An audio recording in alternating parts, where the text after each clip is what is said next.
शिव ओम Vibha creation में आपका बहुत बहुत स्वागत है।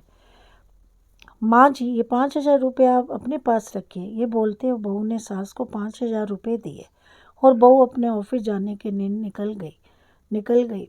सास का एकदम से गला भराया, बड़े भरे गले से बोली, बेटी तू मुझे इतने पैसे का क्या काम है? माँ जी, 1 महीना हुआ है हमें इस घर में आए। मैं रोज़ देख रही हूँ आपको किसी चीज़ों के लिए पैसे लगते हैं। आप सब्जी लेती हो, फल लेती हो, काम वाली भी कभी कभी आपसे पैसे मांगती हैं। आप रोज़ सामने वाले गार्डन में घूमने जाती हो। आपका कुछ खाने का मन हुआ या कुछ खरीदने का मन हुआ तो आप ये 5,000 रुपये अपने पास रख लीजिए। साथ चेहरे पे मुस्कुराहट लाती वो बोली, पेंशन के पैसे रहते हैं मेरे पास बेटा।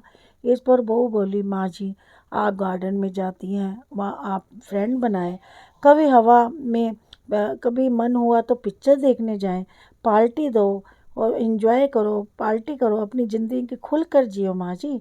उन्होंने मुझे बताया कि आपने बहुत मुश्किलें उठाते हुए इस घर को संभाला है। बड़े भैया अपने घर में खुश हैं, दीदी अपने ससुराल में खुश हैं, हम भी तो खुश हैं। अब आप किसी या कोई चिंता किए बिना ही खुश रहें, सिर्फ अपने लिए जिए, जो अपने मन में आए वो करो।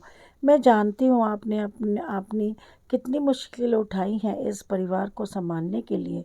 इस घर को बनाने में भी आपकी कई तरह इच्छाओं का गला घोट गया होगा। बस जो हुआ सो हुआ। अब आप सिर्फ सिर्फ खुद के लिए जियो।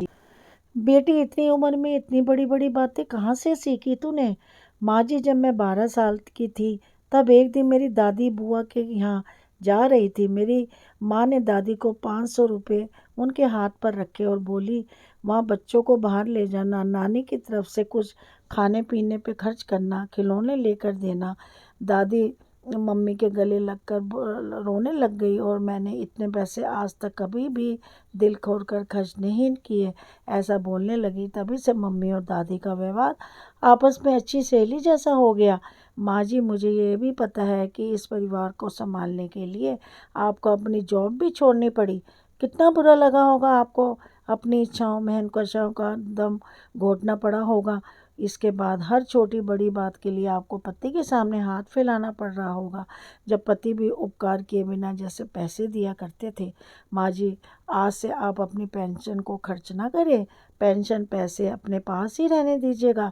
अगर मुझे कभी आवश्यकता लगी तो मैं आपसे ही तो मांगूंगी। बस बेटी, सब कुछ आज ही बोलेगी क्या? तुझे ऑफिस में देर हो रही है, जल्दी जा। मुझे बोलने दो माँ, ये भी तो मैं अपनी खुशी के लिए ही कर रही हूँ। मेरी माँ हमेशा कहती है कि 16-18 घंटे घर में काम करने वाली महिला को कोई समझता ही नहीं है। लेकिन तुम अपनी सास की मेहनत को ध्यान में रखना। प्यार बोगी तो प्यार ही उगेगा। सास ने बड़बड़ाई आंख से बहू को गले लगाया और आंखों से ओझल न हो तब तक दरवाजे में खड़ी रही। बहू के आने पर वह इस घर की चार दीवारी में बंद कर रह जाएगी, ऐसा सोचा था उसने। पर बेटी, तूने तो दरवाज़ा खोलकर मुझे बाहर का आसमान ही दिखा दिया। दोस्तों, किसी की बेटी भी हमारे घर की बहू ही होती है और जो हमारी बेटी होती है वो भी किसी घर की बहू है। हमारी बेटी के पास वही लौट कर आने वाला है जो व्यवहार हम अपनी बहू के साथ करते हैं।